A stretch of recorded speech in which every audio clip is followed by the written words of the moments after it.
All right, hello everyone, and welcome to today's Fortra webinar, Collecting versus Monitoring Performance Data.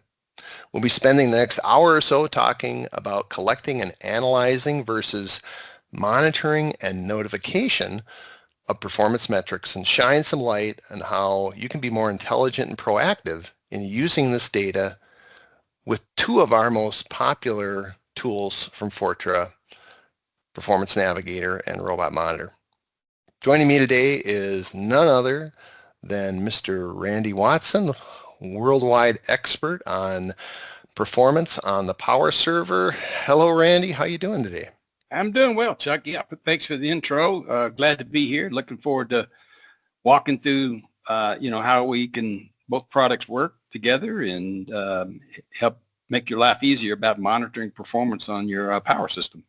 Yeah, thanks, Randy. And my official title is Director of Technical Solutions. I've been working with the Robot and PowerTech product lines here at Fortra for more than 25 years, and really happy to spend some time with you. If you do have any questions about today's presentation, please feel free to email us at info@fortra.com or post a question in the Q&A of this webinar, and we'll be sure to get back to you. So let's take a quick look at our agenda. So we're going to start out with the basics.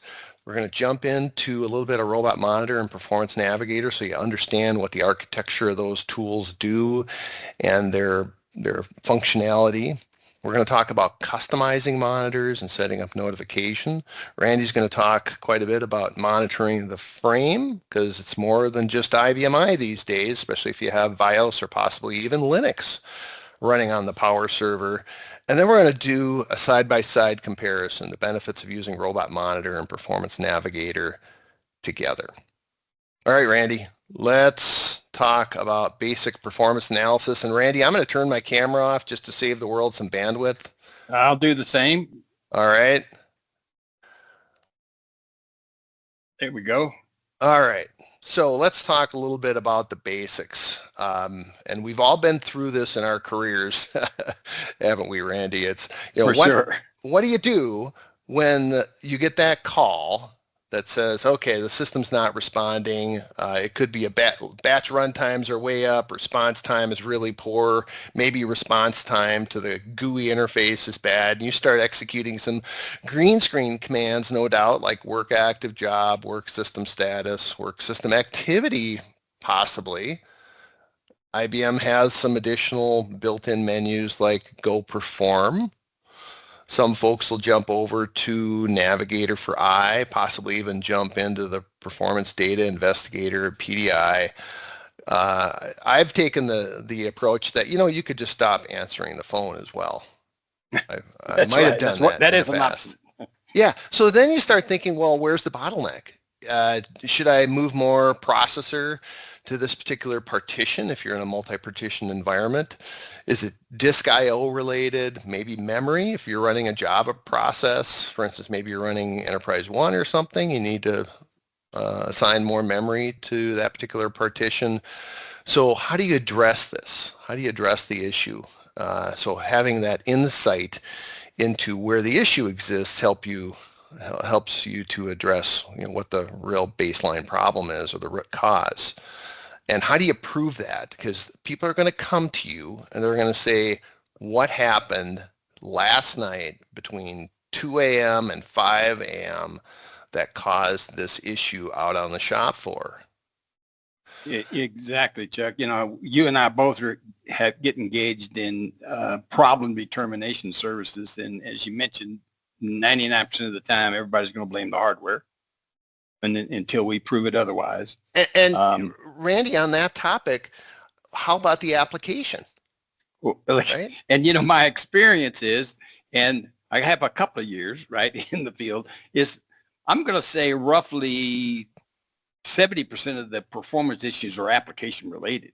In other words, not the hardware or the configuration, right? But we always get blamed, being the hardware, because it's easy. And I understand that. So as you mentioned, some of these commands, that's obviously what you're trying to do to figure out what's going on with the system itself. But like I said, a lot of times it is the application, but it's still our job to help the application team, sort of figure that out. Yep. Yep.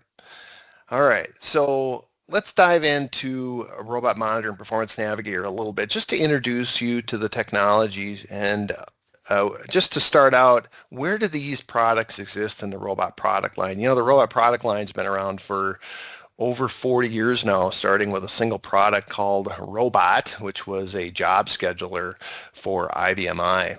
And over the years, we developed other technologies for doing backup and recovery, high availability, message monitoring, and so forth.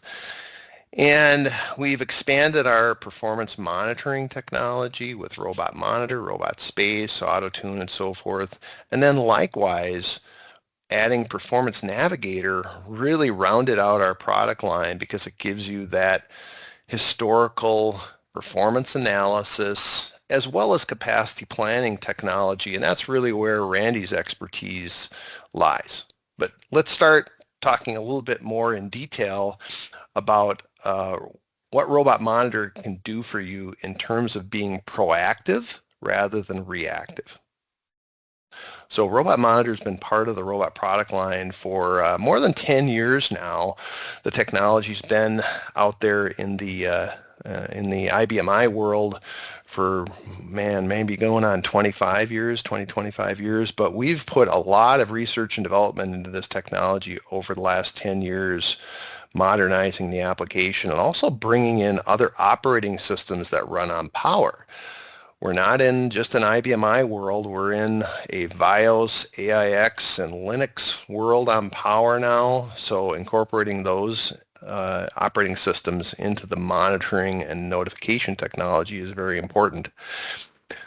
Robot Monitor is highly customizable for your application. So the idea here is to build monitors around your application.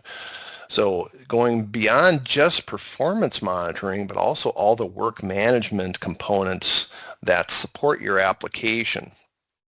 And to provide that information in an easy-to-use dashboard that you can provide various interested parties at your organization so that they understand where the issues exist. As you can see, it's pretty easy just to glance at this particular dashboard and pick out some of the red issues and say, oh, okay, it looks like we've got some issues here, there, and everywhere.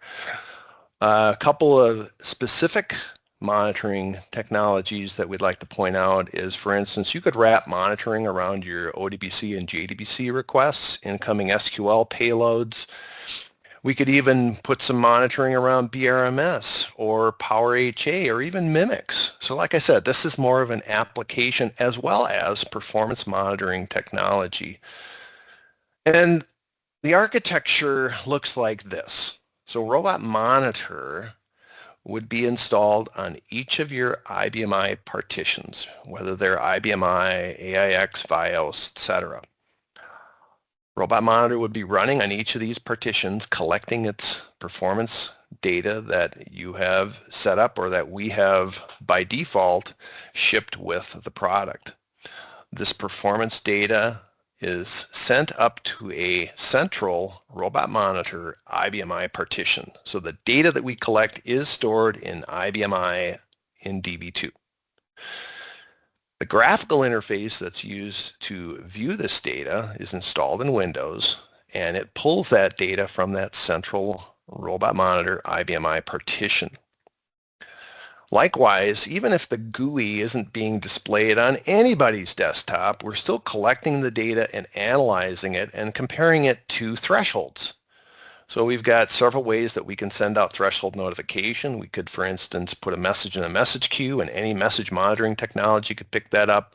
Likewise, we could talk directly out to Robot Alert to send out notifications. So if you do have other robot products and you're leveraging Robot Alert for notification, we can interface directly to that. In terms of the dashboard technology, you can create dashboards that show real-time data, historical data, summary data, disk storage, etc. And you can provide these dashboards to, as I mentioned, interested parties. So you may have, for instance, your operational staff in the data center that wants to see one particular view, and you've got your system engineers that might want to see something else, or you might have somebody who's the expert at BRMS and they want to do some monitoring there. Now, what's really powerful about this tool is you have drill down capability. So just for instance, let's say Robot Monitor notifies you that you've got high JDBC CPU utilization going on. We could drill into the historical view of your JDBC workload, and we could show you exactly when that spike happened. And then you can go through the drill down. Because what we do when we collect our data, which we do every 30 seconds on your system by default, you can adjust that depending on the monitor.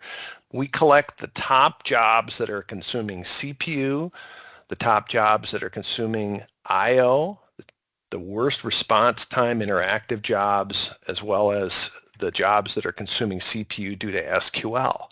And we keep that data historically so you can drill down and find out exactly what was going on between 2 a.m. and 5 a.m. last night when you walk in the door and you're confronted with that issue. Likewise, if there's a SQL payload in that job, we can visualize that for you. We can bring that to the forefront so you can see exactly what was happening, for instance, with that JDBC request and the associated SQL statement. Likewise, all this data can be sent out in a graphical report. You choose the metric, you choose the systems that you want to report on, and we can generate these reports automatically via the GUI and send them out. Okay, let's do a little comparison and contraction with Performance Navigator now, Randy. Yeah, thanks. Nice overview there, Chuck. Yeah, Performance Navigator, again, we're talking about not only managing an LPAR, but we're talking about also managing, the Power platform, which, as Chuck mentioned, includes basic, 4 operating systems, right? IBM I, AIX, VIOS, and Linux. So in order to manage a platform, you certainly need to be able to manage all of these operating systems, because as we all know, when you upgrade or go from Power 8 to 9 to 10 or whatever, you don't upgrade LPARs, you upgrade frames. So you really need to be thinking about that as not only each LPAR, but all the frames, right? And both products, you need to be Power VM aware is what I call it. And what does that mean? You have to understand, the virtualization of IBM platform, right? And that we're talking about entitled processors, virtual shared pools, all of those kind of things, right? So you have to really understand that, because that helps you interpret the graphs that we're going to produce or the data we're going to produce, right? Certainly one of the focuses of Performance Navigator is historical analysis. Basically, our job on the host on all platforms is to manage the historical collection. One of the challenges historically is if you wanted to have a year's worth of data, that's a lot of data. I mean, space-wise and volume-wise, right? So we've developed technologies in the Performance Navigator world. We call it data reduction, where we are going to summarize some of this data so that we can do trending, and which is that next bullet, right? So one of the things you're going to do with historical data is trending. Now, in order to do trending, you really need averages, and we'll get into that a little bit later, but, and we do averaging for years so that you can actually do some trending, right? But you're also going to use this data for problem determination. And that is, like we mentioned in that first chart, when the phone rings, what do, right? Is it a hardware problem? Is it an application problem, right? And so we have some historical data to reference. In other words, I like to, there's a before picture and an after picture. Like if you dived into the data right now, you can see exactly what's going on. But, what changed? Because that's often the question. This batch job used to run an hour, now it runs 2 hours. And why, right? So that's sort of the historical data is pretty valuable. And again, we're talking about infrastructure. Performance Navigator also on a week-to-week basis collects library and object sizes, so we can sort of at a high level understand why your disk is growing. as in like robot monitor, obviously can tell you your disk is growing and so forth. This is at a high level. We actually have another robot product called Robot Space that can actually get even more detailed if that's of interest to you. But on a week-to-week basis, we can certainly help you. And again, we're trying to figure out trending and that kind of thing. One of the things that's really different about Performance Navigator than Robot Monitor and other robot products is the host code is free. All the other products typically are going to require key code. Our key code is on the Windows side, not on the host side. And the reason is, as Chuck mentioned, we do a lot of capacity planning. So we encourage people to store this historical data so that we can have a better outcome when we do capacity planning for you. And there are a couple of free graphs. One of them is a free health check. And you can look at your disk and your CPU graph. And that's mostly so that you can ensure that the product is still running and functioning, right? So this is just to make sure that everything's running okay. Yeah, Randy, I like it. I like how you say, no data, no analysis, right? That's right. Exactly. A lot of times, people want to do capacity planning and they only have 10 days of data because there's no history, right? Well, if you are like a retailer, a lot of, you would like to have your peak day, right? Because a lot of capacity planning, there's a methodology about peak day. Well, if you don't have data back in the third and fourth quarter, you don't have your peak if we're looking at this in the second quarter, right? So having that historical data is pretty valuable. One of the things that with Performance Navigator on the other side here is that we, obviously the technical people can look at this like when the phone rings, problem determination. But most of what customers use Performance Navigator is to take this data and put it into management style formats.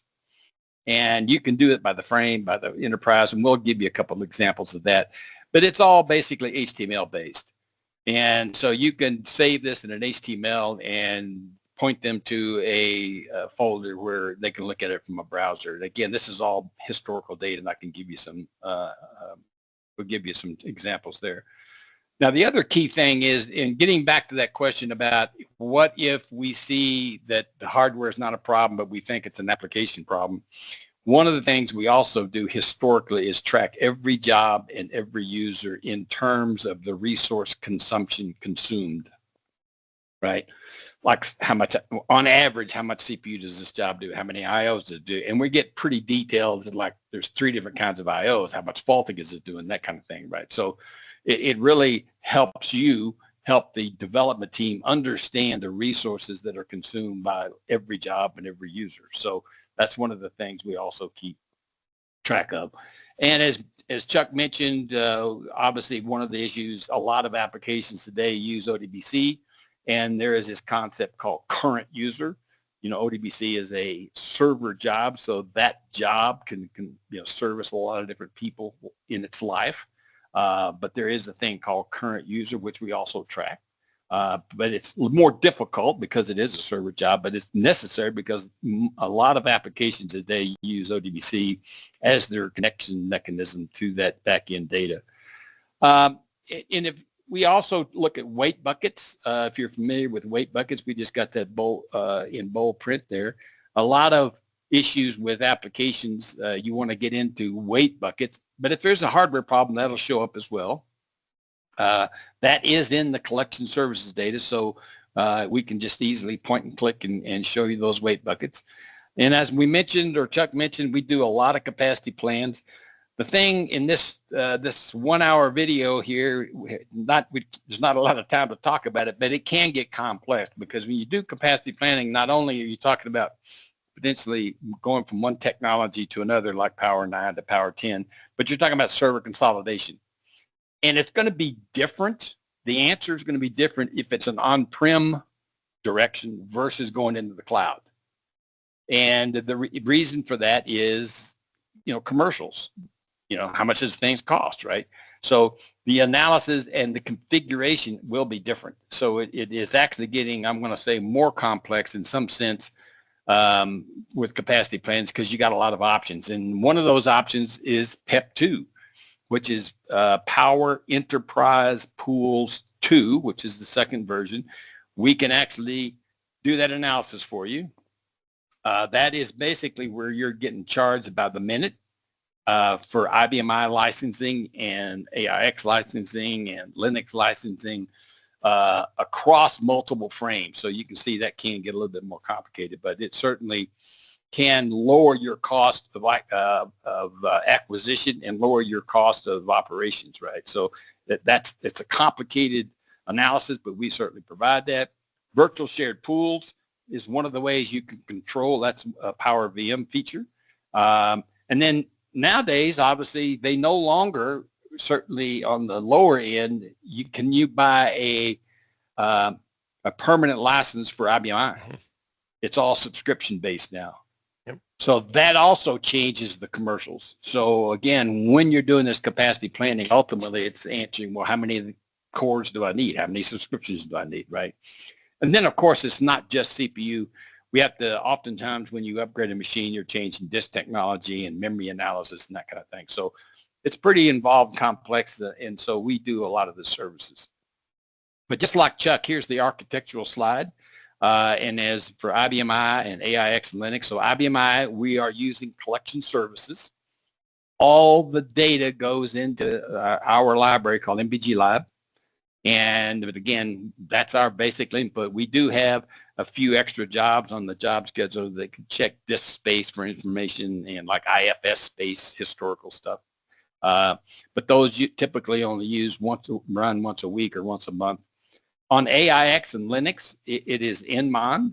It stands for Nigel's Monitor, for those who don't know Nigel. But NMON is built into AIX, and it's been there since 6.1.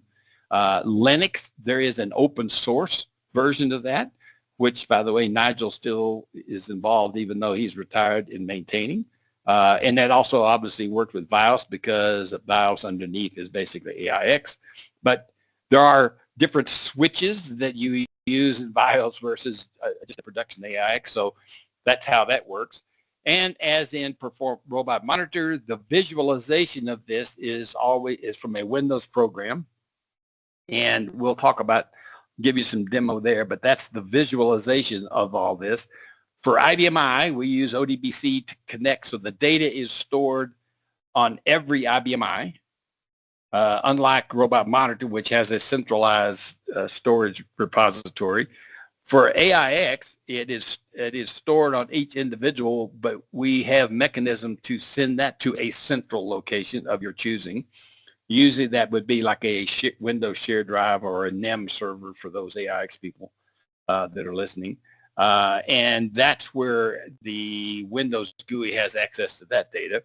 And again, the output is, as you can see, an example of one of the HTML. That's the daily health check that you can see. So that's one of the free graphs, by the way, that you get just to make sure things are running. So that's the architect. And as we mentioned, historical, we do summarize this data by shift. And again, remember we talk about averages. We need to do averaging to do trending. So by default, it's not people shift, it's workload shifts. And we have, by default, first and second shift. So first shift is like 8 to 5:30, technically speaking. So like when people are awake. So online, daytime, workloads, right? So we average that every day, right? You can also look at that at the week level and at the month level if you have enough data, right?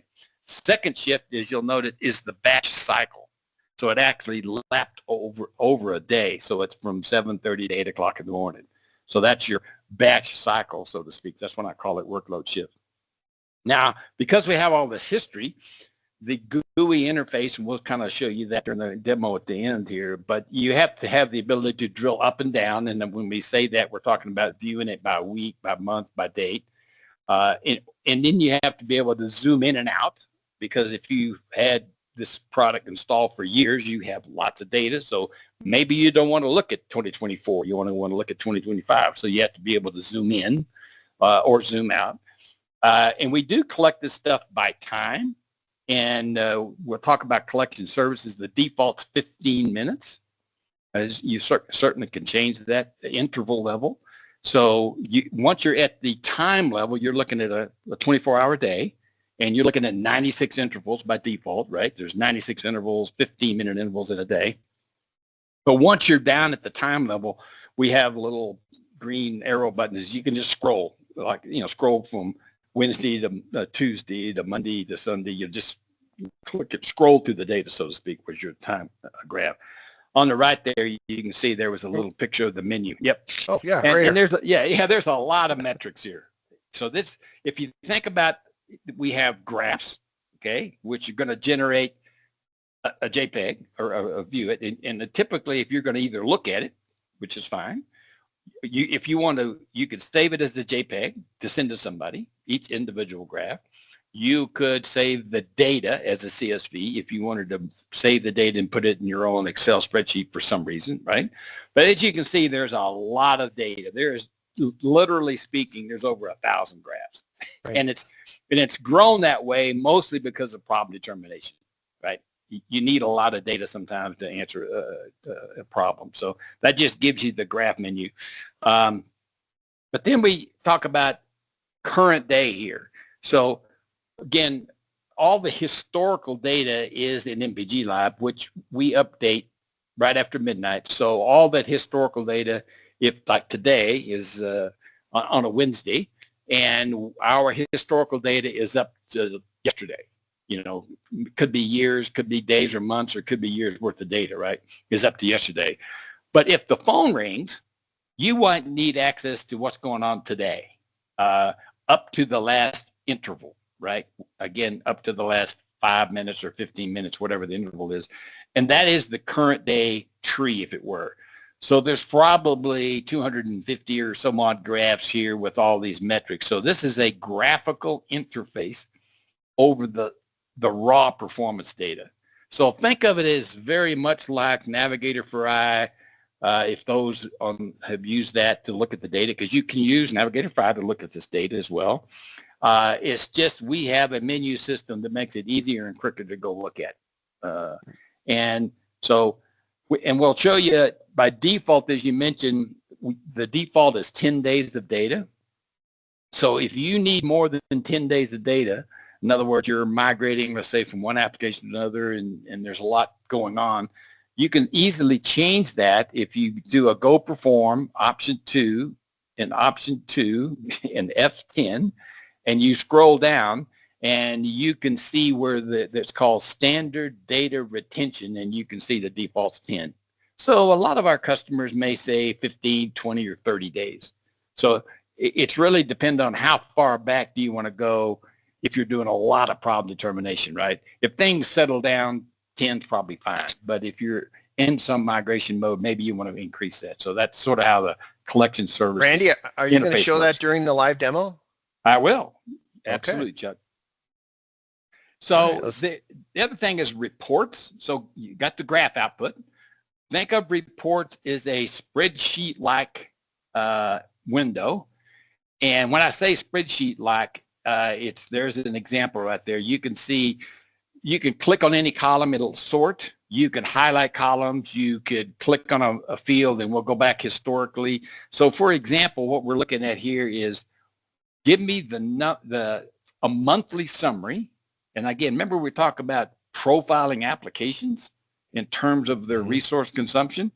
Well, this tells you for this system in the month of March, that job was executed 7,091,000 times. 709. 709. Yes, yeah, sorry, 709,000 times, right?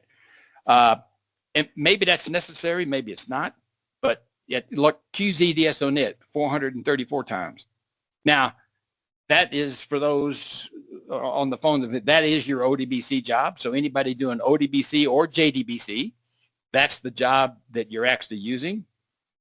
And that's a lot. Maybe it's not a lot on a big system, but you as an administrator do have some control over these server jobs as to how many of them start and stop. And so we spend a lot of time tuning these kind of server jobs. But you can see, for example, here on the average, those jobs run, those 434 jobs for the month of March, on average, they only ran 476 seconds, which is interesting, right? It's not very long for that, and it's a server job, right? In theory, these server jobs they could run all day long if it's configured correctly. But in this system, they don't run very long. How much CPU do they take? Well, they don't take a lot, and that may be application related, right? How many IOs did they do? Not a lot, that kind of thing. So, and again, you can see IOs, we break down into synchronous and so forth. So there's a lot of detailed data in these reports. And again, you could save this as a CSV if you wanted to give this to somebody. Again, it's a spreadsheet-like report. So you'll see this report format pop up frequently in Performance Navigator. And then if you talk about management reporting, which we just showed you a picture back on the other chart there, but again, it's all HTML, and everything under Power Analytics generates HTML. And so you can see at the top there's your daily health check. Remember, that's one of the free graphs you can get. And again, that generates that daily health check, and you can pick a day. In other words, it's like yesterday or day before, or whatever, to go figure out. And again, what we're trying to do is hardware focused. We're trying to figure out what's your average and peak CPU and memory and disk and so forth. So again, we can sort of answer the question, is hardware an issue or is it not an issue, right? And again, we also have, this gets into managing the entire frame. So anytime you see the word enterprise, we're talking about multiple LPARs. So you can see in the example here, we created an enterprise performance overview on a lot of, now green, those LPAR names are AIX, the blue is IBM. If there was a Linux partition, it would be black. Now those are default colors. You could change those if you wanted. But you can see we're looking at during the month, this is a higher level viewpoint, again, designed for management.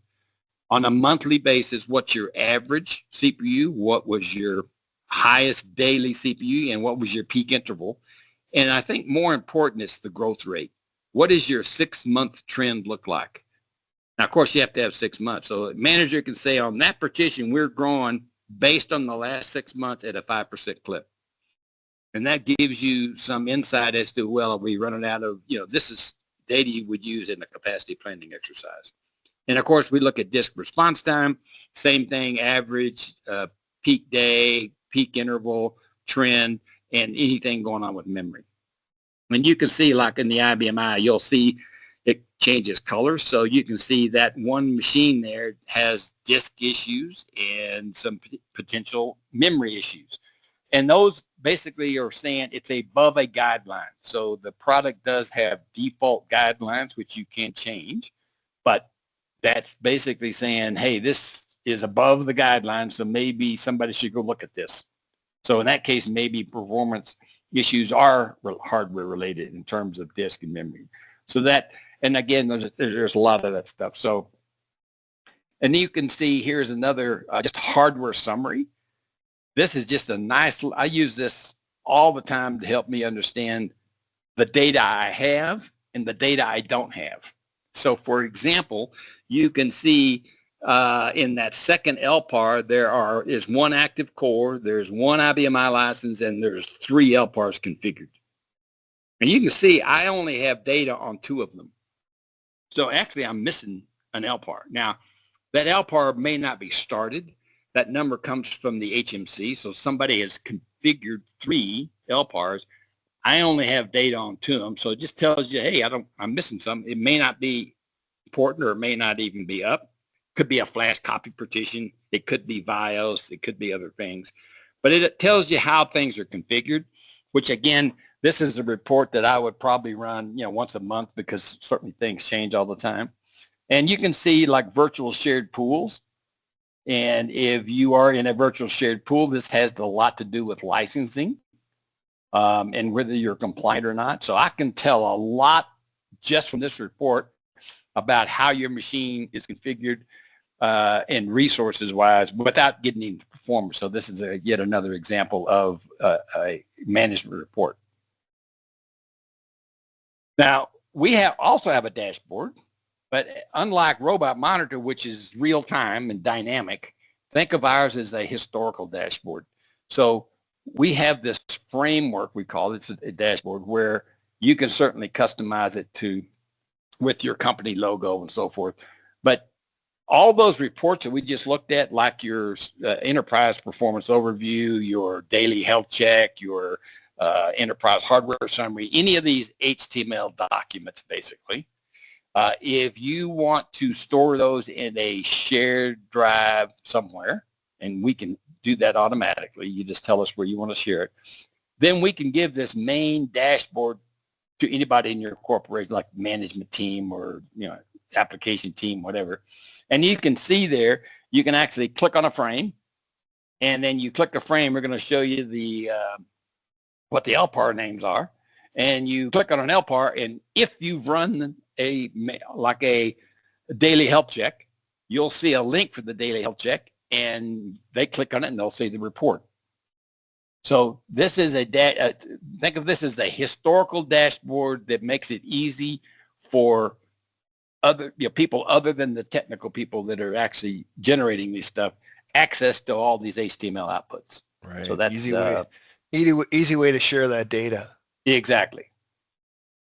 All right. So let's do a little bit of a robot monitor demo for you. And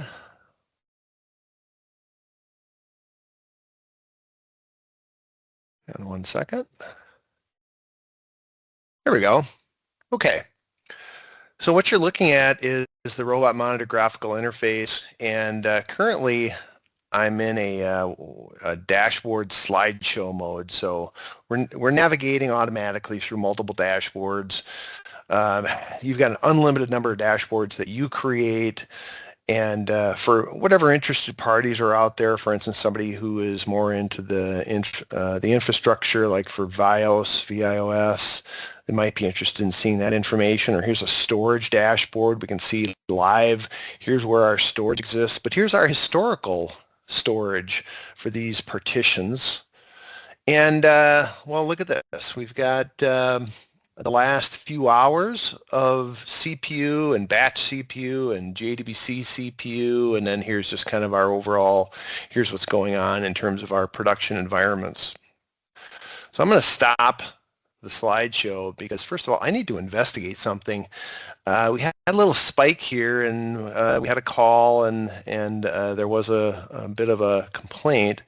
So we're going to drill down into this data, and here we go. Looks like we got a little spike there, and this was right in this time frame. I'm going to double click on that now. And what this is showing now is our jobs that were consuming the most CPU on this particular partition at this particular time. And sure enough, there was this big bad job that was running. It's no longer, well, actually, let's drill into it. Let's go work with the job. It is no longer running. It's in out queue status. If it was hammering the system and I need to take some action, I could put job on hold, do some investigation. I could even end it if necessary. I could look at the live job log. And in this case, there is a spool file associated with it, and I could even drill into that. Notice I haven't gone to a green screen. And how else would you determine that at a particular time a few hours ago exactly what was hammering the system? These are my top CPU jobs at this point in time, but with a right click, for instance, I could go to the jobs that were consuming the most CPU or the most I/O or the most CPU due to SQL or the worst response time interactive type jobs. Oops, hang on a sec. There we go. Okay. So just navigating around this interface a little bit, let me blow it up full screen. So at the top here is the dashboard list, and it's only showing you the four most recent. If I click on the more, you can see that I've got a lot of dashboards out there that I've created for demonstration purposes and so forth. Very easy to create dashboards and to add metrics. If I want to investigate more so a particular individual system, I can do that here under Systems and Groups. All right, so here's what's going on this particular system at this time. All right, and if I do want to dive in more so to history, I could do that. For instance, let's just keep it simple. I'll drill into my CPU. There's that spike in CPU. If I'm more interested in looking at this data over a longer period of time, As Randy mentioned in Performance Navigator, averaging is important. Well, we do the same thing here in Robot Monitor. So here's my monthly averages for the last 12 months. You can see we had a little bit of an increase here in April. So I'm going to drill into April. Of course, we don't have a lot of data yet, but you can see here on Thursday and Friday, it looks like we had some spikes, and likewise Saturday was almost nothing. But if I drill into April 3rd, here's where my CPU utilization was. And if I still have the detailed data, purging is important. Of course, summary data we can keep for a long time, but the detailed data you might keep around for 30 days, 60 days, 90 days, and then at that point purge that off. And of course, you're absolutely in charge of that. But here I can drill into any 1 hour time period. All right, and I'll see that detailed data, and once again, I can drill down to find out exactly what was happening. And looks like there was a big bank job going on, Randy, that was consuming CPU. Great. Yeah, that's that. And again, this is real time, and particularly if you have, as Chuck mentioned, if you're not watching the screen, things with like Robot Alert could alert you on these kind of situations. Exactly. And I'll show that during the next break. But Randy, we got about 20 minutes left. Let's forge ahead with collection services. Yeah. So collection services is, Performance Navigator. That is our 95% of our input. So, collection services is built-in part of the operating system, right? It's always running. I rarely find a system where it's not running. It does cycle by default at midnight. You can change this, but certainly would not recommend it because you actually want it to cycle, be consistent. So when you have historical data, one of the key things is you want to be consistent about how you collect data, because if you're not, then, you're sort of comparing apples and oranges, right? The default is 15 minutes, as I mentioned. If you have a bigger system or systems that you're struggling with the phone ringing, so to speak, I'd recommend it changes to 5 minutes. By default, as I mentioned, and I'll show you this, it does keep 10 days of data. You might want to think about keeping 15 to 30 days, as I mentioned, if you're going through some changes or the phone's ringing more often than you want. The default library is QPFR data after V7R2. Every once in a while, if you have a real old system, it used to be QMPG data, but since 7.2, it's been QPFR data, right? Randy, does that data take a lot of storage? Yes, and that's exactly why they limited the default to 10 days.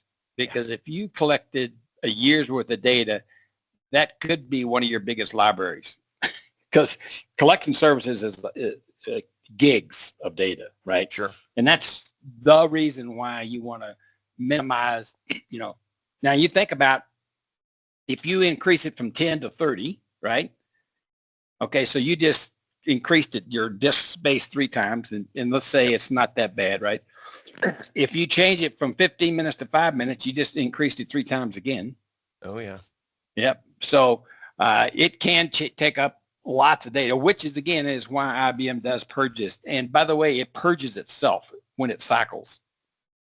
When you set that parameter, and I'll show you that.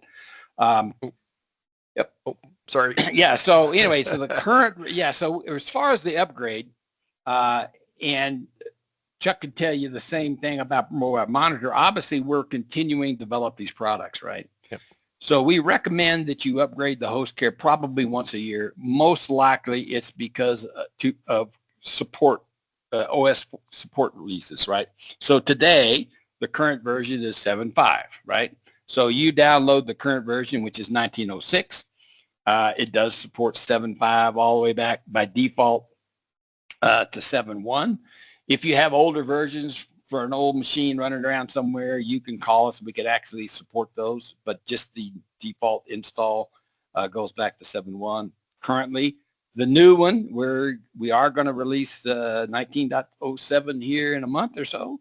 It will probably drop off, so like 7.2 and up. And it already supports the next generation after 7.5. So we're already working on those. And that's the other reason. So if they announce a new version of the operating system, we have to compile a new data reduction job over the new files. So if you need to make sure that, particularly if you're installing it on a test dev machine like the new operating system, you want to download the new version. And typically the day of announcement, we are ready. So you can, once the new version is ready, you can download it and to go. Now I'll show you this live. This is what I like to call my tech support menu. In fact, let me share my screen now, and I'll stop sharing, Randy, and you can go ahead and share. Can you see that? Not yet. Come on. Try that again. Share.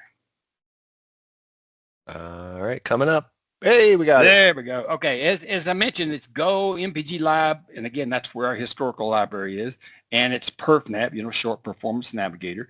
So if you ever call support, they may ask you to go here anyway. And you'll see options 4 through 7. If we ever get together in person or on a phone call, I'd love to tell you the story about options 1, 2, and 3.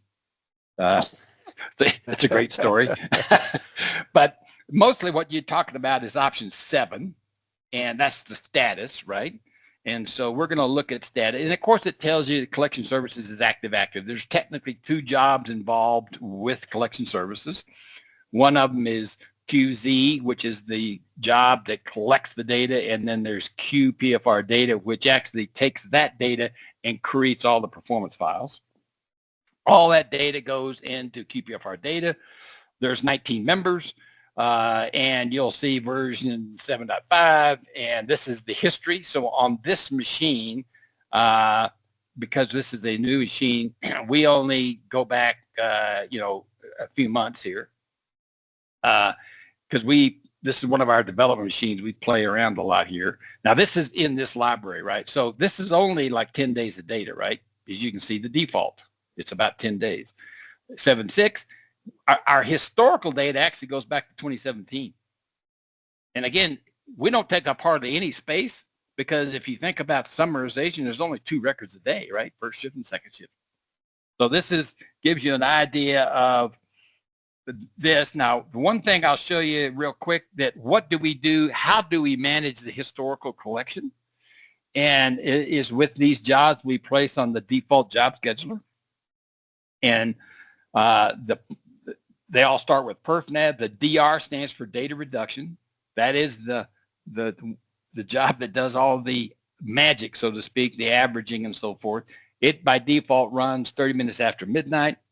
You can see these jobs here, the DRK and the PG job. This stands for purge. This actually keeps our library clean, like MPG Lab. This checks the deleted records of files, because that could be a performance issue, by the way. If you see a batch job doing lots of logical IOs, and I'm talking millions, it could be because you haven't done a reorg in a while. Well, we can help you figure that out with this job. Now, reason we run this once a month is because, obviously, if you reorg the file, you're not going to have to look at it probably, hopefully, not in a few months, right? So we do run this monthly. The DS and IFS we run on Sundays, and that collects your library and object spaces, so historically at a high level. And IFS, we collect your directory and stream file at a high level. The reason we run this on Sundays, and this is on a month, which actually runs on Sunday too, is these jobs could, in fact, run an hour or 2 because we're going, depending on how big the system. The data reduction job, by the way, runs about a minute or 2. So when we say there's no overhead, that's really what we're talking about. This is the main, historical job. This just makes sure that the collection service is running. So and that's really all the host code does. It's pretty straightforward. Now, from a demo standpoint, if we are looking at the GUI here, now as you can see, here's all of the systems I'm connected to, and just like as in the HTML reports that you saw, blue is IBM, black is Linux, and green is, let me scroll up here a couple of times. There's some AIX partitions. So This is how you manage individual LPARs. So when you're clicking on LPAR here, so here's a LPAR that you can see I'm looking, in this case, I only have about a month's worth of data, but you can see I can scroll this way if I wanted to. And there's multiple ways to zoom in and out, by the way. If I wanted to drill down into a date, you just right click, and I'm now going to look at the time level. And this is what happened over the 24 hours. You can see it peaked out at 80%, right? And if, like I mentioned, you can scroll back just using that button, and you can see it's pretty fast, scrolling through this history, right? So as we saw in the demonstration, there's a lot of graphs here. You would just click and like, I like to draw the analogy of like CPU. It's like buying a car. You can look at the front of the car, the back of the car, the side of the car, the top of the car, the bottom of the car. We're looking at the same resource, but we happen to looking at it many different ways. So we're looking at it by priority, by job type, by both, by CPW, how many cores you got allocated, cores by job, cores average max, ratio speed. You may have a model that, in fact, the megahertz of the machine varies, and obviously that's going to impact performance. So we actually track that. So that's the kind of details that we actually get into, which, by the way, is always, it's in performance collection services, right? And as we showed you, there's a report. The one I showed you in the presentation was all jobs monthly, but we track all the users, interactive and batch. We track the libraries. We can tell you what the historical details are, what the IMF details are. So these are all those report-like windows that pop up. And again, Power Analytics, as you saw, these are all of the management summary reports. So we'll talk a little bit about managing frames, but there's, frames, there's enterprises, there's daily, weekly, monthly, different levels and so forth, disk. But again, remember, all of this generates HTML. And this is where all the capacity planning happens. I will tell you that as a customer, you could have a key that allows you to run a capacity plan, but it does probably require at least a couple hours of training. We do a lot of this services because a lot of customers, obviously, who don't own the products still can, IBM or the partner can do an analysis for them. And that's, remember, how we collect the data for free. So you would just send us historical data, we can do this. So that is a quick demo on this. Now, I will show you one over here is an example of, I just ran enterprise performance overview on those couple of big systems here. And you can see this is the average for March, and we did have the whole month there, as you saw on that thing. So the average was 30. There was one of those days that was 44. One interval in one of those days, it was 65% of whatever the config is. Now, in this case, we only had a month's worth of data, so until you get 6 months worth of data, you sort of have to ignore this number because you technically need probably 90 days of data to have a valid trend. So, but we're doing math, and it said, hey, you declined. And you can see we break it up by serial number and the color of the operating system. So this is just a quick example. You can see that they do have at least one interval where disk could be an issue. They have a couple of intervals where memory could be an issue. This one, certainly disk is probably an issue all the time. Daily, you can see how it changes. So this is an example of a performance, and this is sort of the same example of the hardware.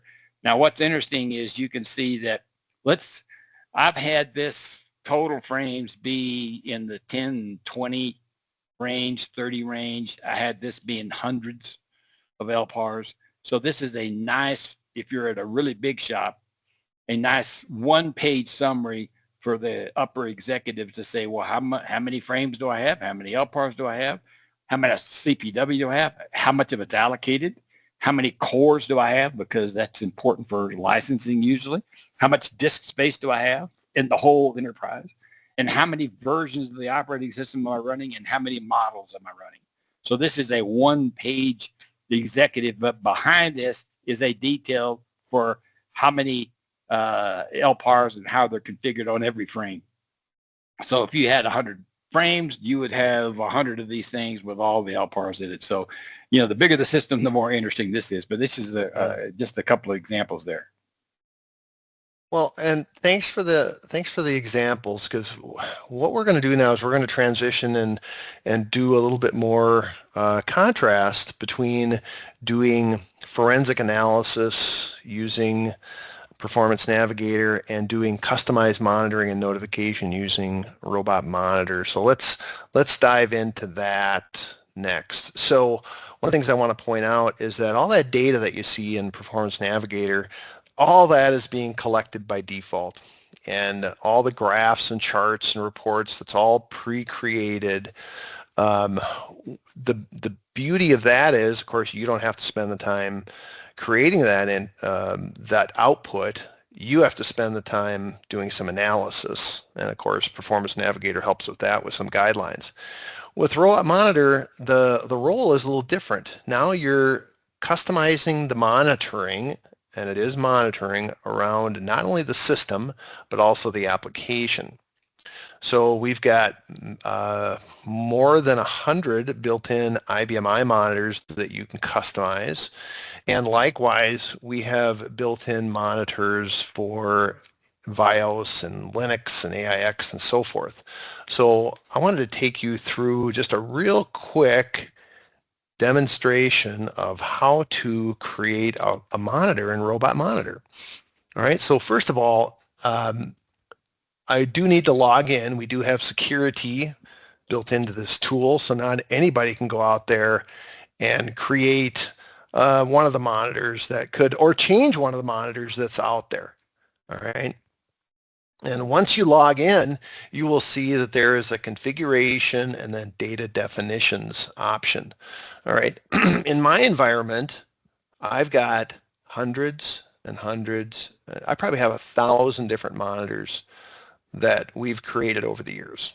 So in some ways, we're kind of stress testing Robot Monitor. But all you have to do is click on the big green button in the upper right-hand corner, and then you've got various monitors that you can create. So I'm going to filter my monitors list by all, first of all, so you can see here's that long list.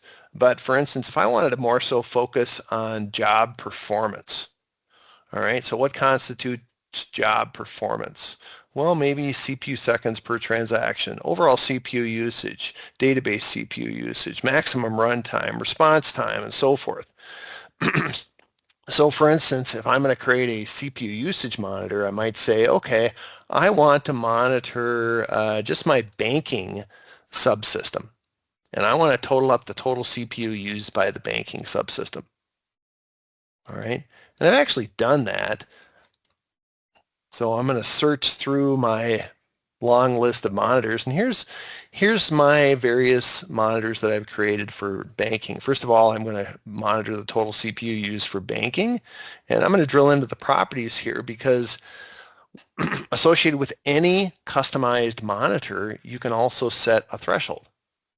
And associated with any threshold, you can send out various types of notification. For instance, I could put a message in a message queue. I could send out notification through Robot Alert. Or if you have Robot Network, I could escalate into that.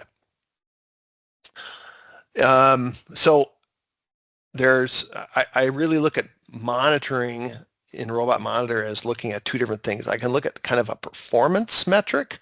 I can also look at a status type metric. So I might have a subsystem that I need to be active. I might have certain jobs that I need to be active. So I'm really looking at it two different ways. I can look at performance and I can look at status.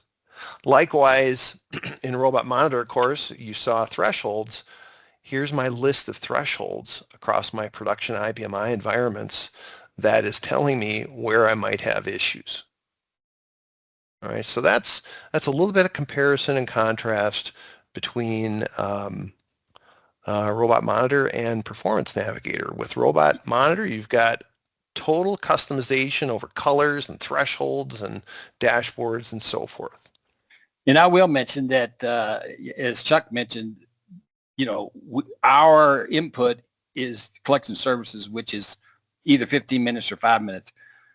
Robot monitor by default is 30 seconds. Yep. So it does give you way more granularity into a problem. So in particular, when you're chasing problem determination, if it's a long-running batch job, having 5-minute averages is fine. But if you're having these short transactions like ODBC, JDBC that are coming and going, thousands a second, having that short interval really it helps, particularly in that problem determination mode. All right. Well, let's transition to monitoring the frame. So we're talking about all of the operating systems running on your Power server. Yeah, so this is another picture of Performance Navigator. And when we're talking about the frame itself, there is a Power VM setting called Virtual Shared Pool. By default, all of your active cores are in the pool. I like to draw an analogy of a swimming pool. So let's say you have an 8-core, 922 or 822 or 814 or whatever. And you have 8 cores in the machine. By default, they're all in the pool, right? And so they're, quote, now, technically speaking, you can, from a hardware standpoint, deactivate them. Most people don't. The only reason you're going to do that is to save in Power VM maintenance, basically. But so think of it as an 8-lane pool. And let's say you have 2 IBM licenses and you're running 5 LPARs on this machine. And, they're all small LPARs. So you want to make sure that you don't, in order to be compliant, because the virtual processor is the only thing that a operating system understands. In other words, it doesn't understand fractional cores like the entitled. It does not understand those. So it is dispatching work. So particularly if you are uncapped on all these partitions, and in my example, if you had 5 LPARs that had 0.3 and 1, and they're all uncapped, technically speaking, you're using 5 cores because it's dispatching work to 5 cores. Even though you only have 2 IBM licenses, the way you control that is with something called a virtual shared pool. You only put 2 cores in that pool, and then you tell all these LPARs to run in that pool. That is so it's that simple. It's to control software licensing. It's not just IBM. It could be like AIX. It could be Oracle. It could be WebSphere. It could be any software that's actually charged by core. And we can look at this by utilization and cores and that kind of thing. And as you saw with the enterprise reports, an example, we can create management reports that's kind of showing you all of the enterprise reports, as you see there. So everything that says enterprise in front of them. And we can look at your hardware. We can look at your performance. We can look at your network. We can look at how your cores are allocated historically or the previous day. We can look at your disk space. So again, there's a managing your entire frame or your entire enterprise for that matter, which means could actually be multiple frames. We can take a look at that data. And you'll see the frame resource summary. So that, basically says, go create a resource summary, which is sort of like the enterprise hardware summary, except it's just for the LPARs on that frame. And of course, we're talking about it. Yeah, on a footprint. We're talking about a serial number here because obviously we know what the serial number is, right? Yep. So there's several ways that we can look at managing the whole frame, or the enterprise for that in multiple frames in Performance Navigator. Yeah. So now let's compare that a little bit to Robot Monitor. With Robot Monitor, we're talking about actually doing some monitoring and notification. And specifically, VIOS comes up a lot. All right. And VIOS just kind of sits behind the scenes. Typically, it comes in a pair. It always comes in a pair. And one of those VIOS pairs, for instance, could go down and you wouldn't even know it. And then if that second pair goes, or the second VIOS partition goes down, the environment goes down.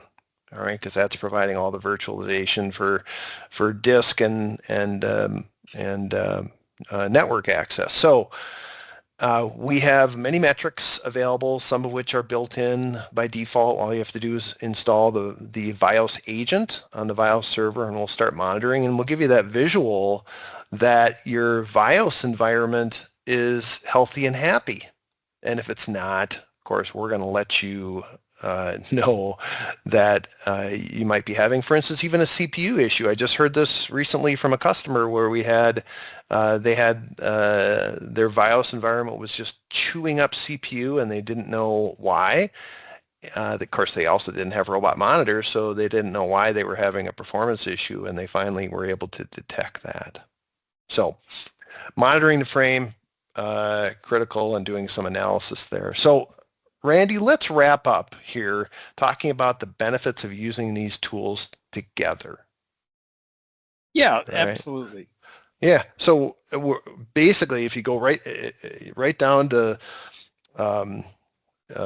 what the baseline functionality of the technology provides, Robot Monitor provides that real-time monitoring and notification. Performance Navigator provides the forensic analysis. All right, so we're talking about with Robot Monitor real-time, we're talking about live dashboards. We're collecting that data every 30 seconds. We've got multi-partition views, so you could see, for instance, all your IBM partition status as well as your VIOS partition status all in one dashboard, but you could have multiple dashboards. It's highly configurable to your application workload. We showed you the drill down to the job level. We're collecting that data every 30 seconds, and we collect top 10 jobs, top 20 jobs. We collect top 30 jobs if that was important to you.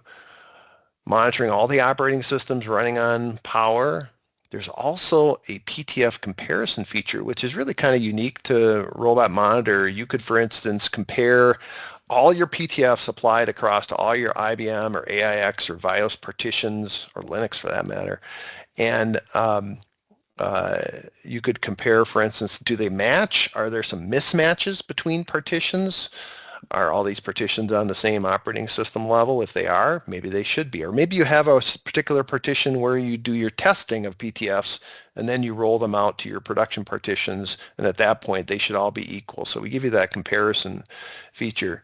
The other difference, of course, is we use our own collection jobs and our own subsystem. We store the data in our DB2 database on IBM I. We don't use collection services, and that allows us to be, very proficient at collecting just the data we need based on your configuration. All right, so let's compare that to Performance Navigator a little bit, Randy. Yeah, absolutely. So obviously one of the things, as we mentioned, we're kind of like the historian. So we're looking at trending and so forth, and of course focused on, again, most of our customers are purchase licenses for management reporting, that HTML-based reporting, right? Historically, we obviously do have historical forensic analysis, so we can tell you what a job did, 2 months ago or 6 months ago, on average, and that kind of thing. So that's important when you're doing problem determination, obviously. And like Robot Monitor, we support all the operating systems. We do use collection services data.